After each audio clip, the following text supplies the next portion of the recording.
Hi friends, hello, welcome to our channel. ఈరోజు సింపుల్గా టేస్టీగా బొబ్బట్లు ఎలా ప్రిపేర్ చేసుకోవాలో చూపిస్తాను. స్టవ్ వెలిగించుకొని స్టవ్ పై ఒక బౌల్లోకి శనగపప్పు తీసుకొని ఉడకపెట్టుకొని వాటర్ వంపేసుకొని ఇలా కొద్దిసేపు చల్లారనివ్వాలి.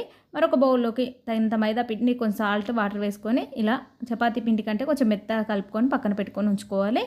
ఒక బౌల్లోకి 2 కప్పుల బెల్లం తీసుకొని బెల్లంలో కొద్దిగా వాటర్ వేసుకొని స్టవ్ పై పెట్టుకొని ఇలా కరిగించుకోవాలి.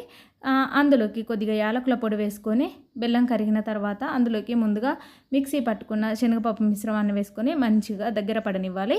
దగ్గర పడిన తర్వాత చల్లారనివ్వాలి. చల్లారిన తర్వాత మనం ముందుగా ప్రిపేర్ చేసుకున్న మైదా పిండిని కొంచెం కొంచెం తీసుకుంటూ ఇలా చపాతీ పీటపై ఒక కవర్ వేసుకొని కవర్కి ఆయిల్ అప్లై చేసుకొని ఇలా బొబ్బట్లు అయితే ఒత్తుకోవాలి. ఒత్తిన తర్వాత వాటిని స్టవ్ పై ఒక దోశ పెనం పెట్టుకొని దానిపై ఇలా మనం బొబ్బట్లు వేసుకుంటూ 2 సైడ్లా నెయ్యి వేసుకొని కాల్చుకుంటూ ఒక ప్లేట్లోకి తీసుకుంటే ఎంతో టేస్టీగా ఉండే బొబ్బట్లు రెడీ అయ్యాయి. మీకు నా ఛానల్ నచ్చినట్లయితే లైక్ చేయండి.